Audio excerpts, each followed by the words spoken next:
তোকে একটা কথা বলি, শোন, মন দিয়ে শুনিস। আমরা অনেক সময় চাই জীবনটা একটু সহজ হোক, ঝামেলা কম হোক। কিন্তু ভাই তুই বল, আমি নিজের জীবন থেকে যা বুঝছি তা হলো, জীবনে যদি একটা ঠেলা না থাকে, যদি জীবনে একটু কষ্ট না আসে, তাহলে মানুষ আসলে বড় হতে পারে না। এটা কিন্তু বাস্তব। দেখ, তুই নিজেও জানোস আমার জীবনে কতবার ঠেকে গেছি, ভেবেছি আর পারুম না, সব শেষ। কিন্তু ওই যে পরে ভাবছি, এই ঠেকাই তো আমাকে শেখাই দিছে কীভাবে টিকে, মানে কীভাবে টিকে থাকতে হয়, কীভাবে দাঁড়ায় যেতে হয়। আবার তুই খেয়াল কর, যে মানুষটা আজকে একটু সফল, তাকে পেছনে ফিরে দেখলে দেখা যাবে তার জীবনের অনেকটা ছিল ধাক্কা, ব্যর্থতা, লোকের অবহেলা, নিজের সন্দেহ।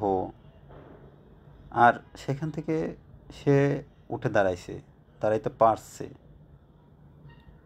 তাহলে আমরা তো তাকে সত্যিকারের জয়ী বলবো, তাই না? একটা কথা বলি, যেমন পাহাড় ওঠা, হেলিকপ্টারে গেলে হয়তো একবারে চূড়ায় উঠে যাবি, কিন্তু তোর জানার কিছু থাকবে না।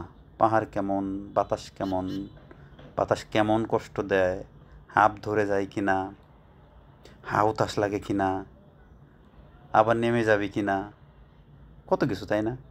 কিন্তু যদি হেঁটে হেঁটে উপরে যাস, তুই প্রতিটা পাথরের কথা জানবি, প্রতিটা থেমে যাওয়ার মুহূর্তে নিজেকে চিনবি। তখনই তো তুই বুঝবি যে আমি আসলে কি পারি। তোরা আমার জীবনে যত কিছু হয়েছে, সেটা খারাপ লাগলেও একটা কারণ হয়েছে, ওই জায়গাগুলো ছাড়া আমরা আজ এতটা মজবুত হইতাম না। বিষয়টি খেয়াল করছিস তুই? ভাইবা দেখ, আমরা কত জায়গায় ঘুরছি, কত জায়গায় গেছি, হাঁটার সময় কত জায়গায় উষ্টা খাইছি, রক্ত বেরোছে, ঘা হয়ে গেছে, ঘা ধরে চলটা ধরে টান দিছি, রক্ত বেরোইছে, আবার ওই ঘা শুকাইছে, আবার চলটা ধরে টান দিছি, কত কষ্ট করছি না? একবার যখন সাইকেল চালাই, আমি সাইকেল নিয়ে তো খাদেই পড়ে গেছিলাম, অনেক মানুষ ধরে ধরে আমার উঠাইছে। তারপর থেকে আমি সাইকেল আর মানে চালাইছি, কিন্তু খাদে আর পড়ি নাই।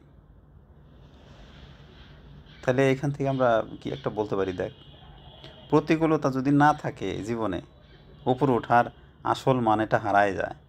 কষ্টটা দরকার, যাতে নিজের ভেতরটা শক্ত হয়, যেন একদিন তুই ফিরে তাকায় বলতে পারিস, এই কষ্টগুলো না হইলে আমি আজকে আমি হইতাম না।